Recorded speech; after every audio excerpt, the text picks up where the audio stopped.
this scandal is one of, I mean, it's like one scandal in a sea of scandals in Syria. I'm glad it's gotten attention, but it's hardly the most shocking thing that the US did in Syria, or that the US and its allies did in Syria. And by that, I mean that they spent nearly a decade arming and funding Salafi jihadist groups, some of whom were working alongside, many of whom were working alongside Al-Qaeda and ISIS to collapse the Syrian state. I mean, they spent $1 billion a year on this program. And that's just the US. And this has all been reported. I'm not making it up. And this, to me, is a huge scandal. We've been involved in a so-called war on terror that's global against Al-Qaeda because of 9/11. And then in Syria, we literally supported them to hurt the Syrian government and collapse the state. And that, by the way, is the reason that ISIS rose. That is the reason that ISIS rose and got strong enough to take over large swaths of Syria and Iraq, was because of the funding and arms that the US was giving to these Salafi jihadist groups that actually just ultimately helped the rise of ISIS. And you know, this to me is the bigger scandal. These are groups with genocidal intent. You want to talk about Holocaust denial? Let's talk about genocide. The groups in Syria that had genocidal intent were the groups that America was funding and arming. They literally openly advocated for wiping out minorities, for eliminating minorities, for banning, for segregating schools, and for taking women out of public life and stoning them for adultery. These are the groups we were supporting in Syria. Like, that to me is the biggest scandal of all. Syrians have been saying this.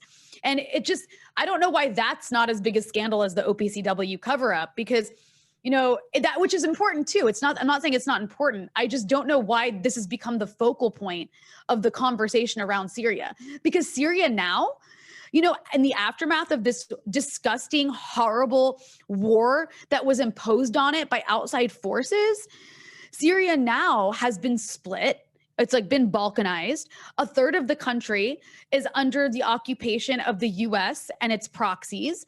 And it's the third of the country where it's the most fertile. So that's where wheat is grown. 70% of wheat is grown in the area that is under the control of the US and its proxies. And it's also where all the oil is.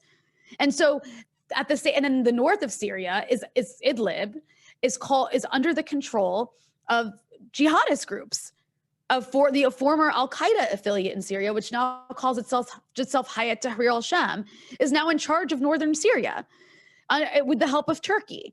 And then the rest of Syria, which is where the majority of Syrians live, under government control, is under a US blockade, is under this medieval US siege imposed through sanctions, where they are, they have food shortages and fuel shortages, and they don't have hard currency. So the Syrian government not only has had its oil and its wheat, its fertile land where they grow wheat, taken away, it can't even afford to buy its own wheat and oil back because it doesn't have hard currency because of US sanctions. People in Syria, it used to have one of the best medical systems in the region that was free and accessible to everyone. And now a Lebanese ambulance, this is the joke, right? A Lebanese ambulance has more than a Syrian hospital. That's what Syria has been reduced to because of this war. Like, over, I think 80 to 90% of the population is living in poverty in Syria. And it used to be like a well-off country. There's no electricity. There's hyperinflation. There's no future. And this to me is the bigger scandal, that this is still happening. It's being prevented from rebuilding now that the war is largely over. It's being prevented by US sanctions from access to construction materials that average people need to rebuild their homes. They can't do that in Syria right now.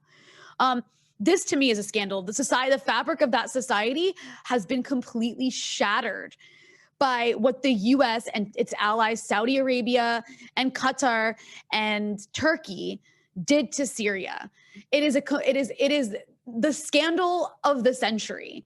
And the fact that people on the left, on the so-called left, are still debating this while Syrians are suffering in scorching heat, without electricity, that to me is shameful. It's so shameful that this issue of a whole country that our government destroyed, like shattered, it's shameful to me that it's been reduced to a fight between YouTube personalities.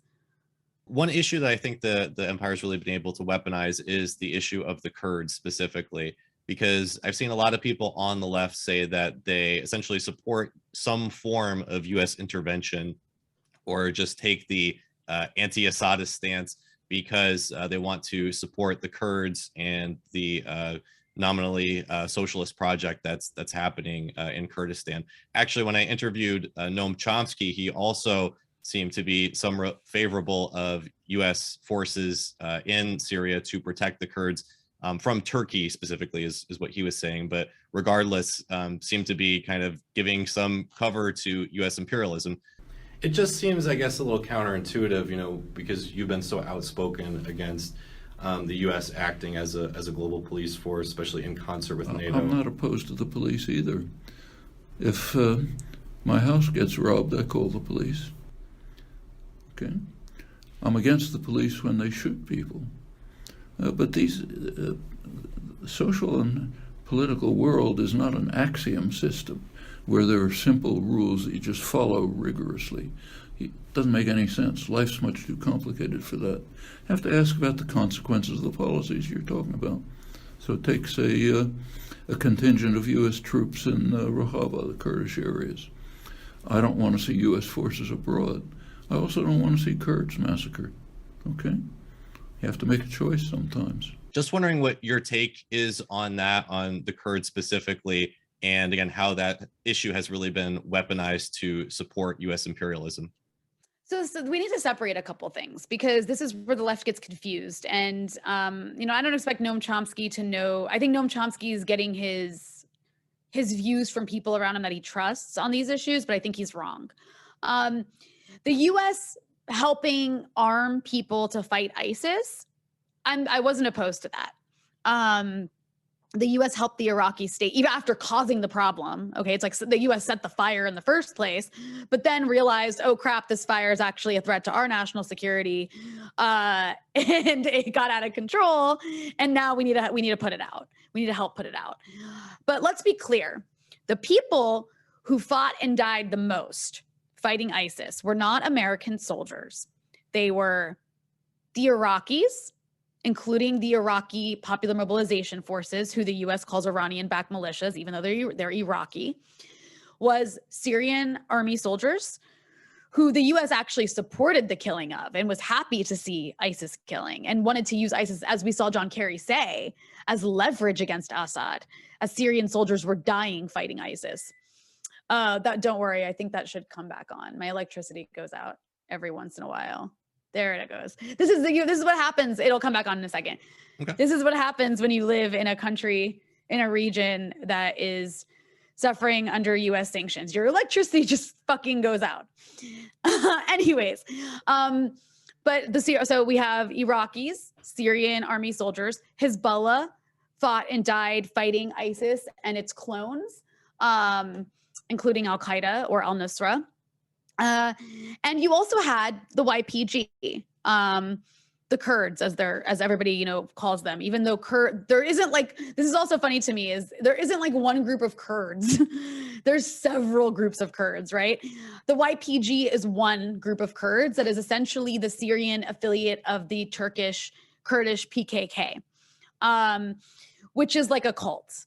They're, you know, this is what Noam Chomsky and others on the left have glorified as like some lovely leftist group. And while it does have some leftist principles when it started out, it's largely a cult of personality around an individual, Öcalan, who's like in prison in Turkey, and as well as this guy Mazloum, who's in charge of the Syrian YPG.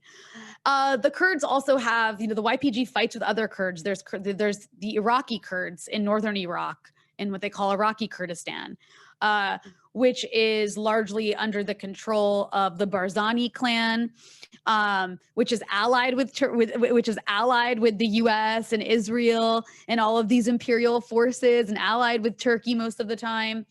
So the YPG is separate from that. And the YPG, you know, the US wanted to support the YPG for two reasons. One, to fight ISIS, which they did.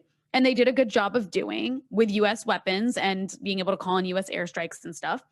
And, you know, the other reason is to help balkanize Syria. Now, I don't blame the YPG for making this this deal or this like coalition or whatever cooperation with the US because they were dealing with an existential threat. And they actually accepted help from the Iranians too. And, you know, they never were, this is what Americans on the left don't understand. The YPG was never trying to overthrow the Syrian government. That was never their goal. But now, after ISIS has been defeated, that they've gained this territory that the US is happy to allow them to continue overseeing. Now it's like a little bit of power. And so now they're just like maintaining this relationship with the US that I just don't think can be justified because you've aligned yourself with an imperial power that, as we know, will completely like abandon you, which is what they did when the Turks invaded Afrin. They were just like, oh, sorry, you're on your own. And a bunch of people got massacred and pushed out of their homes. So, you know, I don't think that this ongoing alliance with the US is justifiable. I don't think allying with the US to control the oil and the fertile land where wheat is grown in Syria and denying the Syrian government access to its own land that they need to help feed their people and fuel their country, I don't think it's justifiable. And I don't think this is something that the left should be supporting. And I think that, you know, the YPG has been very good about like media, international media, and doing what's like kind of propaganda, but it functions like a cult and it's overseeing and controlling areas that aren't all Kurds. Like, it's overseeing and controlling areas that are also Arab and Assyrian. And I don't think at the left we should be supporting ethno-nationalism ever, especially in places where they're not the dominant or only ethnicity. Like, it's no different to me than supporting Zionism. If you're going to support a Kurdish state, you might as well support a Jewish state and a Sunni state and a Shia state. And that's what's destroyed this region. So why would you play into that? It's just you're further balkanizing and destroying the Middle East and cutting it off from itself. So I just think it's a completely wrong-headed opinion for people like Noam Chomsky to be promoting.